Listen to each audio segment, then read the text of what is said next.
जमा होने का मकसद जो आज पहलगाम में टेरर अटैक हुआ है, हम पूरे पहलगाम की तरफ से इसकी पुरजोर मजम्मत करते हैं। जिसने भी ये बुजदिलाना हमला किया है, हम पहलगाम के बाशिंदे, पहले हम हिंदुस्तान के बाशिंदे हैं, उसके बाद हम कश्मीरी है। हम उसकी तरफ से, अपने पहलगाम के अवाम की तरफ से इस बुजदिलाना हमले का पुरजोर मजम्मत करते हैं। बिल्कुल एक नया रुख इख्तियार कर गए हैं इंडियन जर्नल और इंडियन मीडिया।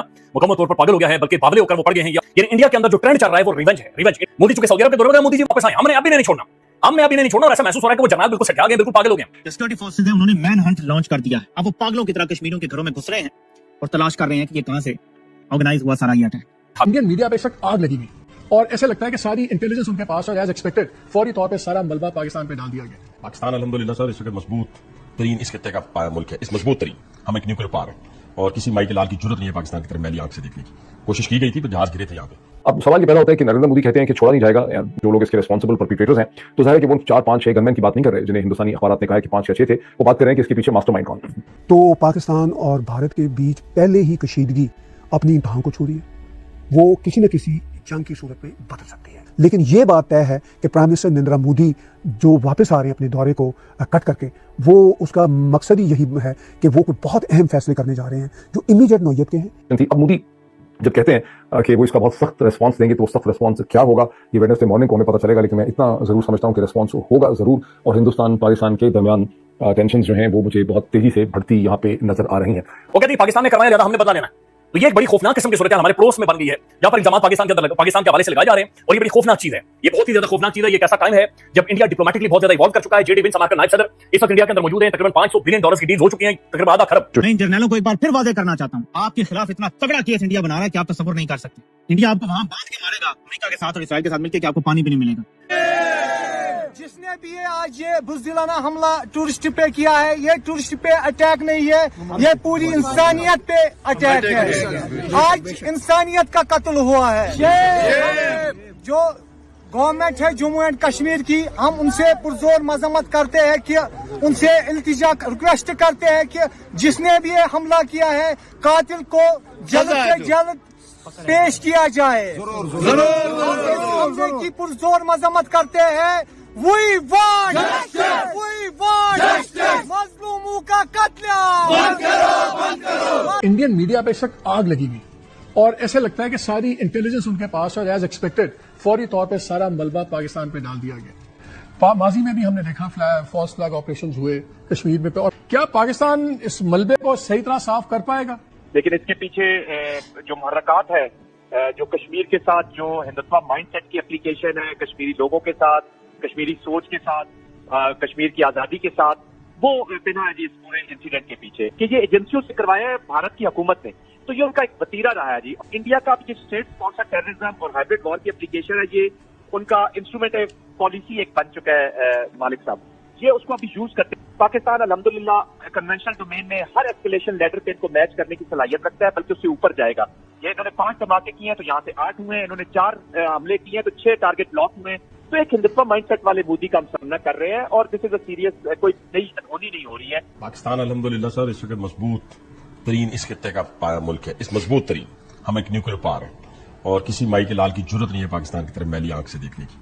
कोशिश की गई थी, तो जहाज गिरे थे यहाँ पे। तो आपके यहाँ भी तो आजादी की जंग लड़ी जा रही है ना, हम तो नहीं लड़ रहे वहां पे जाके। आपका एजेंट तो राका हमने पकड़ा है, अभी पिछले दिनों पकड़ा है, ये 7 दिन पहले की बात है, हमने राका एजेंट पकड़ा है। इस जो वाकया हुआ है पाकिस्तान का इससे इसलिए ताल्लुक नहीं है कि 8 लाख फौज है वहां पे हिंदुस्तान, 8 लाख फौज के साथ अगर लॉ एंड ऑर्डर आप कंट्रोल नहीं कर सके तो हमारा तो कुछ। हालात बिल्कुल एक नया रुख इख्तियार कर गए हैं इंडियन जर्नल और इंडियन मीडिया।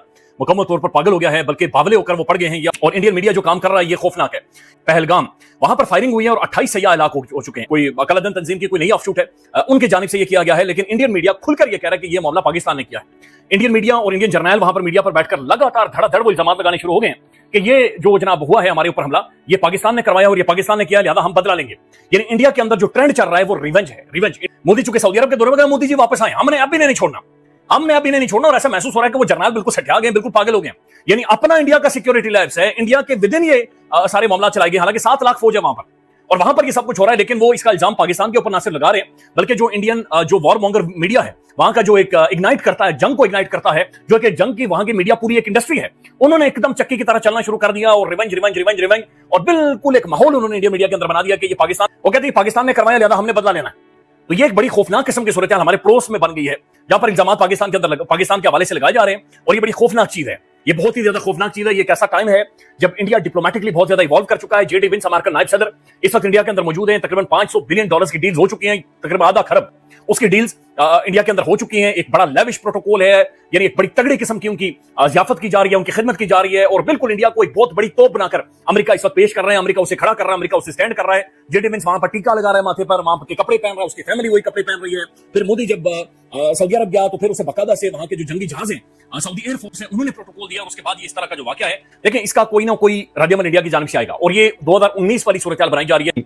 हिंदुस्तान के प्राइम मिनिस्टर नरेंद्र मोदी 2 दिन के दौरे पे सऊदी अरब में जद्दा में मौजूद थे, जहां उनके लैंड करने के चंद घंटों के अंदर अंदर ये वाकया हुआ। ये भी इसका इंपॉर्टेंट कॉन्टेक्स्ट है, इसकी इंप्लीकेशंस क्या होंगी। मोदी की स्टेटमेंट के सामने आई है कि जो लोग इसके रिस्पॉन्सिबल हैं, परपीट्रेटर्स, उनको करार वाकई तौर पर डील किया जाएगा, उन्हें स्पेयर नहीं किया जाएगा। प्राइम मिनिस्टर मोदी को यह मौका जरूर मिला कि उन्होंने इस हमले के बाद जब उनकी मीटिंग हुई क्राउन प्रिंस मोहम्मद बिन सलमान एमबीएस के साथ, उन्होंने उस दहशतगर्दी के हवाले से उनको ब्रीफ किया। ताहम रात को प्राइम मिनिस्टर के लिए सऊदी साइड ने और एमबीएस ने जो डिनर रखा था, उसके प्राइम मिनिस्टर नरेंद्र मोदी ने अब उन्होंने अटेंड नहीं किया। वो डिनर अटेंड करके भी नहीं कर सकते थे। मैं समझता हूं इसकी सिंबॉलिक इंपॉर्टेंस है। डिनर अटेंड करने का मतलब ये होता है, पाकिस्तानी साइड होती तो डिनर जरूर अटेंड करती है। अगर ये शहबाज शरीफ होते तो उन्होंने कहा था कि हम क्यों छोड़ें, खाना हमारे लिए, वो जरूर डिनर अटेंड करते। या आसिफ अली जरदारी साहब भी होते हैं, डर जाते हैं कि कहीं एमबीएस जो है हमसे नाराज नहीं होंगे। लेकिन मेरा ख्याल है कि इंडियन प्राइम मिनिस्टर और टीम ने डिनर इसलिए अटेंड नहीं किया कि वो ये एक मैसेज देना चाहते हैं कि जो हादसा हुआ है जम्मू कश्मीर में, उसको वो बहुत सीरियसली लेते हैं और वो इस वक्त दुखी है। अब उन्होंने कहा है कि जो इसके लिए रिस्पॉन्सिबल है, परपीट्रेटर्स, उनको छोड़ा नहीं जाएगा, उनको बड़ा सख्ती से उनको डील किया जाएगा। They will be taken to task. अब रिस्पॉन्सिबल इस हमले के लिए कौन है, ये खासा पेचीदा किस्म का मामला है स्टेज के ऊपर। अच्छा, इसका दूसरा इंपॉर्टेंट पहलू ये है कि ये एक ऐसे मौके पे हुआ जब अमेरिका के वाइस प्रेसिडेंट जेडी वैंस 4 दिन के दौरे पे हिंदुस्तान में मौजूद हैं। डोनाल्ड ट्रंप ने कहा कि हम हिंदुस्तान के साथ खड़े हैं, और उन्होंने बहुत इसको स्ट्रांगली कंडेम किया है। यूरोपियन यूनियन की जो foreign policy president Ursula von der Leyen जो है, उन्होंने इसको बहुत स्ट्रांगली कंडेम किया है। उन्होंने कहा ये दहशतगर्दी अनएक्सेप्टेबल है और यूरोपियन यूनियन हिंदुस्तान के साथ खड़ी है। लेकिन बात यहीं तक नहीं है, रूस के प्रेसिडेंट पुतिन ने भी इसे बहुत स्ट्रांगली कंडेम किया है और हिंदुस्तान को अपनी मदद का उन्होंने यकीन दिलाया। अब सवाल ये पैदा होता है कि नरेंद्र मोदी कहते हैं कि छोड़ा नहीं जाएगा जो लोग इसके रिस्पॉन्सिबल परपीट्रेटर्स हैं, तो जाहिर है कि वो 4, 5, 6 गनमैन की बात नहीं कर रहे जिन्हें हिंदुस्तानी अखबार ने कहा कि 5 या 6 थे। वो बात कर रहे हैं कि इसके पीछे मास्टरमाइंड कौन सिचुएशन थी। अब मोदी जब कहते हैं कि वो इसका बहुत सख्त रिस्पांस देंगे, तो वो सख्त रिस्पांस क्या होगा ये वेडनेसडे मॉर्निंग को हमें पता चलेगा। लेकिन मैं इतना जरूर समझता हूं कि रिस्पांस होगा जरूर, और हिंदुस्तान पाकिस्तान के दरमियान टेंशन जो हैं वो मुझे बहुत तेजी से बढ़ती यहाँ पे नजर आ रही है।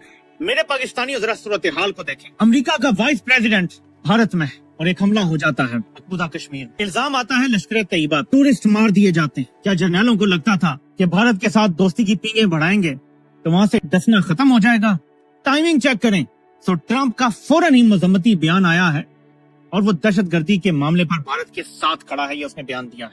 मैं इन जर्नैलों को एक बार फिर वाजे करना चाहता हूँ, आपके खिलाफ इतना तगड़ा केस इंडिया बना रहा है कि आप तस्वुर नहीं कर सकते। जिस तरह आपने पाकिस्तान की नेशनल सिक्योरिटी को कंप्रोमाइज किया है ना, इंडिया आपको वहां बांध के मारेगा अमेरिका के साथ और इसराइल के साथ मिलकर कि आपको पानी भी नहीं मिलेगा। कोई एक हलाली आ गया तो क्या होगा? उसे अपनी ताकत का, हकीकी तौर पे अपनी अवाम की ताकत का अंदाजा हो गया तो क्या होगा? जो अमित शाह है, इनका होम मिनिस्टर, वो श्रीनगर पहुंचा है इसके रिस्पॉन्स को कोऑर्डिनेट करने के लिए। जो सिक्योरिटी फोर्सेज है, उन्होंने मैन हंट लॉन्च कर दिया है। अब वो पागलों की तरह कश्मीरियों के घरों में घुस रहे हैं और तलाश कर रहे हैं कि ये कहां से ऑर्गेनाइज हुआ सारा ये अटैक।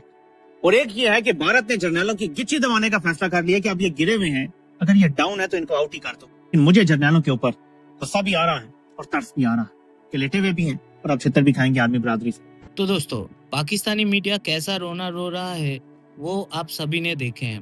पाकिस्तानी मीडिया ये बोल रहा है इंडिया में जो टेररिस्ट एक्टिविटीज हुआ है पाकिस्तान की तरफ से नहीं किया गया है, लेकिन इन लोगों को अच्छे से पता है कि ये टेररिस्ट अटैक पाकिस्तान के द्वारा ही किया गया है। ये लोग इतनी बेशर्मी की तरह से बोल रहे हैं जैसे कि ये लोग नहीं जानते हैं कौन सा टेररिस्ट ग्रुप इस हमले को एक्सेप्ट किए हैं। तो दोस्तों, जैसे कि आप सभी लोग जानते हैं, कश्मीर में जो 27 हिंदू को आईडी देख के टारगेट किलिंग किया गया है, उसको लेके पूरा भारत ही नहीं पूरा विश्व आज पाकिस्तान के ऊपर थूक रहा है। लेकिन पाकिस्तानियों का इतना भी शर्म नहीं है इसके ऊपर कोई भी कंडेम करे। इन लोगों की तरफ से बोला जा रहा है ये जो अटैक हुआ है ये इंडिया ने खुद कराया है ताकि पूरा विश्व में पाकिस्तान को छोटा किया जा सके। पाकिस्तान को छोटा करने के लिए इंडिया को ऐसा कोई स्टेप लेने का दरकार ही नहीं है, क्योंकि पाकिस्तान किस तरह का कंट्री है ये पूरा दुनिया जानता है। तो दोस्तों इन लोगों के ऊपर तो कोई भी शर्म नाम की कोई चीज नहीं है। ये जो इंसिडेंट हुआ है, ये कायराना हरकत पाकिस्तान के जो टेररिस्ट ग्रुप किए हैं उसको तो बहुत ही गंदा भोगना पड़ेगा, क्योंकि राजनाथ सिंह से लेके अमित शाह, अजीत डोभाल जी और मोदी जी कश्मीर जा चुके हैं और इसको लेके बहुत ही जल्दी कोई स्टेप इंडियन आर्मी लेने वाला है और बहुत ही तगड़ा।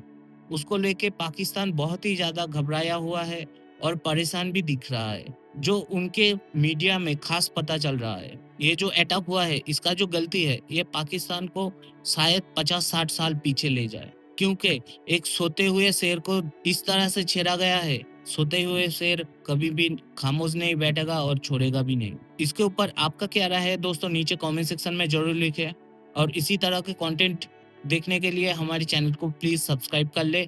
तो दोस्तों मुलाकात होगी अगले कोई नए वीडियो के साथ, तब तक के लिए जय हिंद, वंदे मातरम और जय श्री राम।